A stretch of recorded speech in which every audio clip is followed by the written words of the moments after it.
Hi everyone, and it's so nice to see you all here. Can you hear me well? Perfect. Okay, my name is Samantha Wittke. I am the community manager of the CodeRefinery project, and I'm located at CSC in Finland, so I had a bit longer travel here. And with me here from the CodeRefinery project is also Radovan Bast. Do you wave one? So if you later want to talk about the project or anything I'm talking about here, please feel free to come and talk to us. And in the CodeRefinery project, we have multiple different partners that are also listed here that we are very thankful for and working together with. So what is this presentation about?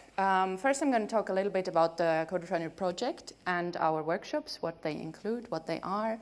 And then, like the title suggested, about the bring your own classroom approach that we have fairly recently implemented to our workshops. And then in the end, I'm also going to advertise a little bit how you can join us if you like what we are doing. And yeah, please take some stickers. I have them there in front. So CodeRefinery. We are a hub for fair research software practices, so fair, findable, accessible, interoperable, and reusable. We are a project currently funded by the Nordic e-infrastructure collaboration.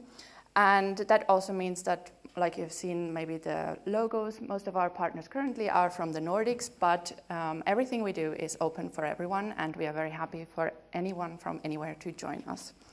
We are tightly connected also to the Nordic RSE network, so many of our instructors are RSEs or are very interested in RSE or are involved in the association.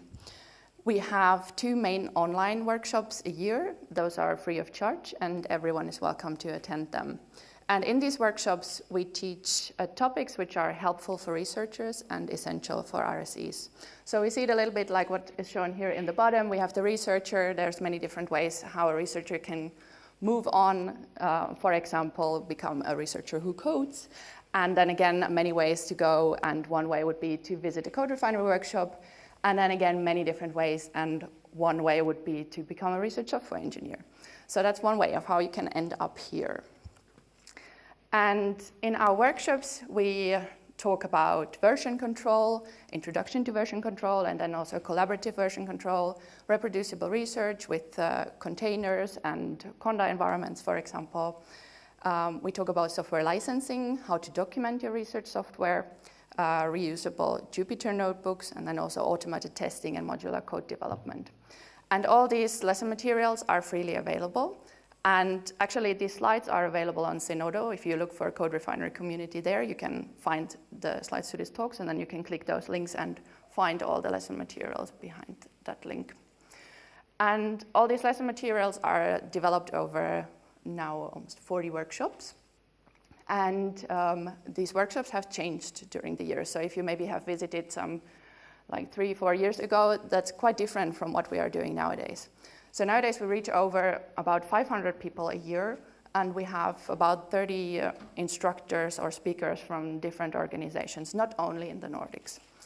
And nowadays we stream our workshops, and that has many reasons, and that can be a whole talk by itself. So if you're interested in that, my colleague Richard is very eager to talk about that, if you want to join our chat and chat with him. But there's a problem with these large streamed workshops. So if you think about like these gaming streams, for example, so you can, on the stream, you can show something, you can tell something, people can see you, people can hear you.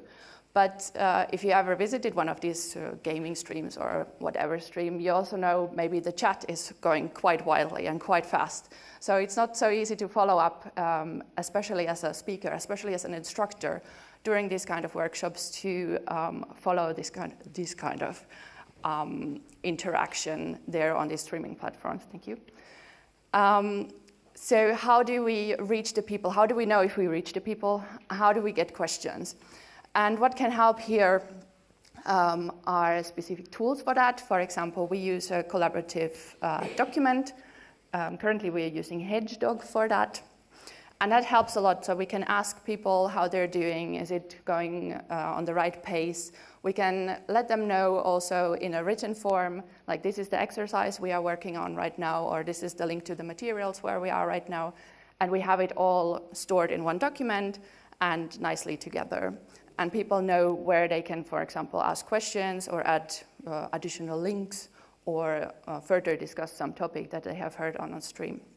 And the other one is bring your own classroom. And so here in this image, we can see the different ways of how participants can join our workshops.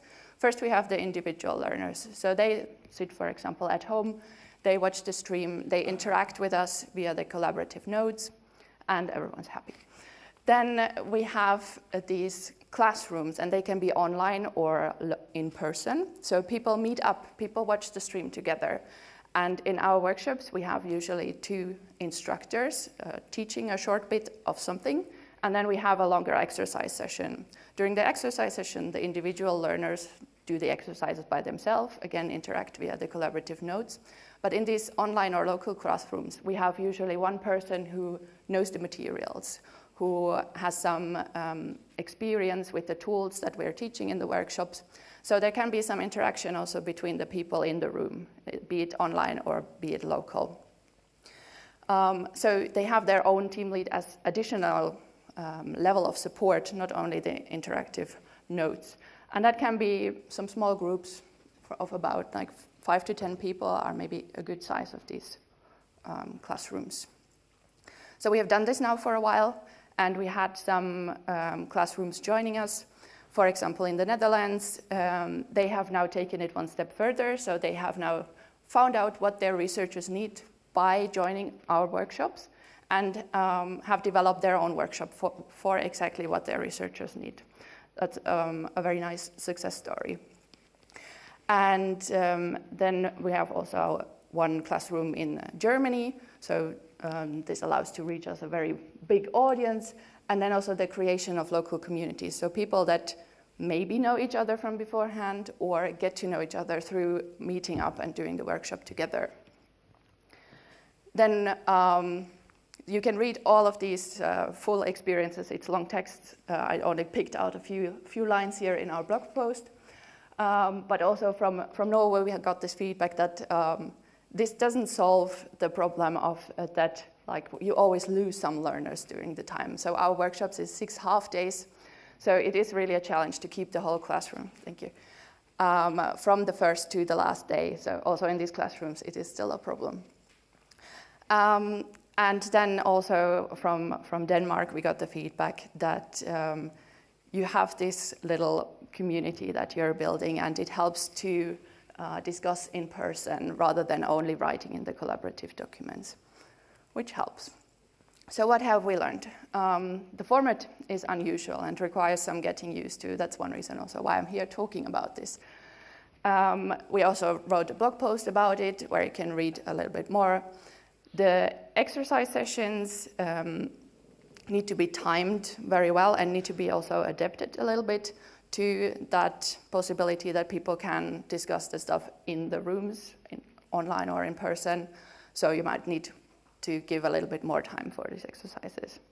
The collaborative document needs management so that people always know what they are supposed to do, and that we need to clearly communicate what they are supposed to do.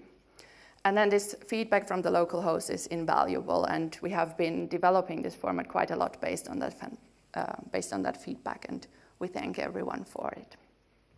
So you can get the interactivity of your own classroom without really doing your own course, like organizing a full course. You can just join us, watch the stream, get all the lecturing from us, and then do your own exercises with your own people.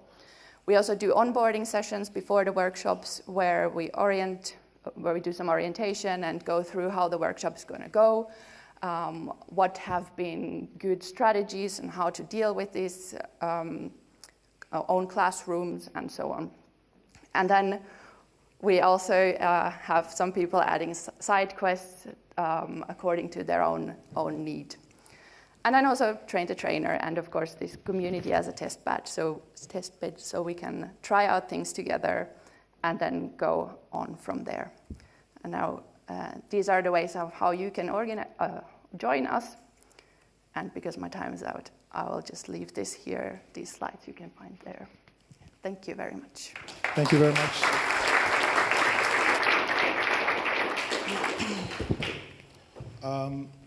At the moment, I think I'm not seeing any full question here. Okay. So I have my own, which has to do with medium of instructions. Is it only English, or you have other languages? We only teach in English, yeah. We have also some in-person workshops, but I think they have also all been in English, right? Yeah. So it's all in English. Is it a strategy going forward, or there are plans to translate this to other languages? We don't have any plans of that. No one has approached us that would be something nice. We have done some talks in languages of the country where we did the talk in, but other than that, no. Okay, interesting. Oh, I got a question here. So the question is, what tools do you recommend for collaborative notes? So we are using HedgeDog, which is Markdown-based, similar to HackMD, which was mentioned before. And that seems to work quite well. We're self-hosting that at Aalto University, and that has served us quite well. Brilliant. Oh, there are more here. Okay, so the other is it possible to customize the format? That is, to make it shorter or longer? Yes, we actually have quite a bit different material set for different lengths of our materials. And we have people like doing it rather in 3 full days, for example, that also, or then Radovan has been doing a talk, CodeRefinery, in an hour, so that also works. Yeah, it is possible to adapt that. Brilliant, thanks. The last one is, are they done live or with recorded streams? Our streams are all done live, so we have opted for that to be able to actually do the interaction part with the collaborative notes, so instructors can actually react if there is a lot of confusion around a certain topic and people are telling about that in the collaborative notes, then they can clarify something or do that. It appears to be no more questions. Okay. I think probably one that comes to mind in terms of question is whether there are chances of collaboration between, I think you mentioned something about, I think I read that you are within the Nordics region. So are there chances of collaboration beyond the region? Or? Yes, please. Okay. So if you're interested in that, right, please contact us. We're very eager to hear about your ideas, and we're currently also thinking about how it's going to go on. So you're right in time for that. So contact us at support@coderefinery.org maybe, or talk to us. Brilliant. Are there kind of hesitations in terms of those, or approaches, those who want to approach you? Are there any kind of things that you're expecting from them, or you're quite open to any sort of? We are quite open for any kind of collaboration. So we also recently started our CodeRefinery Ambassador program. So that is meant for people who don't have actually time or resources to support the workshops by themselves, but rather want to share about the existence of these materials, of these workshops with their own community. So we welcome everyone also to join there. Brilliant. Thanks very much. I think let's end here. And let's give another round of applause for her.